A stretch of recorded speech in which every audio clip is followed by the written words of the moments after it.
अस्सलाम वालेकुम दोस्तों, क्या हाल है। उम्मीद करता हूँ कि सब दोस्त खैरियत से होंगे। नदीम वाइस चैनल में खुश आमदीद। कंदाला में एक ज़मीन का टुकड़ा था, इस पर झगड़ा चल पड़ा।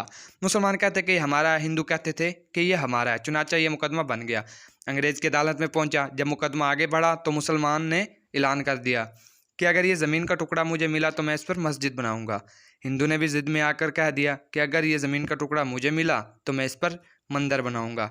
अब बात दो इंसानों की अफरादी थी, लेकिन इसमें रंग इज्तिमाई बन गया। हत्ता कि इधर मुसलमान जमा हो गए और उधर हिंदू भी जमा हो गए, और मुकदमा एक ख़ास नौयत का बन गया।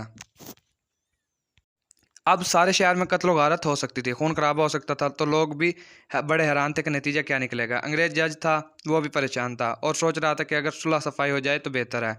जज ने मुकदमा सुनने की बजाय इनसे कहा कि कोई बातचीत से मसला का हल निकाल लें। तो हिंदुओं ने एक तजवीज़ पेश की कि हम आपको एक मुसलमान का नाम तन्हाई में बताएंगे।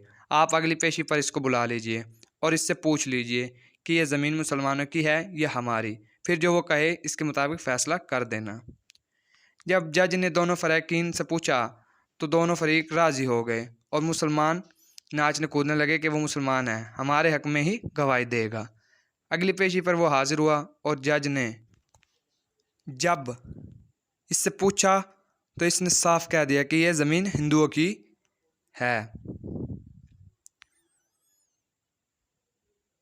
और फैसला हिंदुओं के हक में हो गया।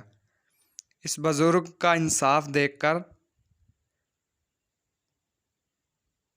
वो सारे हिंदू मुसलमान हुए और इन्होंने कहा कि हम इस जगह पर मस्जिद बनाएंगे। जज ने फैसले की आखिरी लाइनों में लिखा कि आज मुसलमान हार गए और इस्लाम जीत गया। मज़ीद ऐसी वीडियो के लिए मेरे चैनल को सब्सक्राइब करें। वीडियो मुकम्मल देखने के लिए शुक्रिया। वीडियो अच्छी लगी हो तो लाइक करें। अल्लाह निगहबान।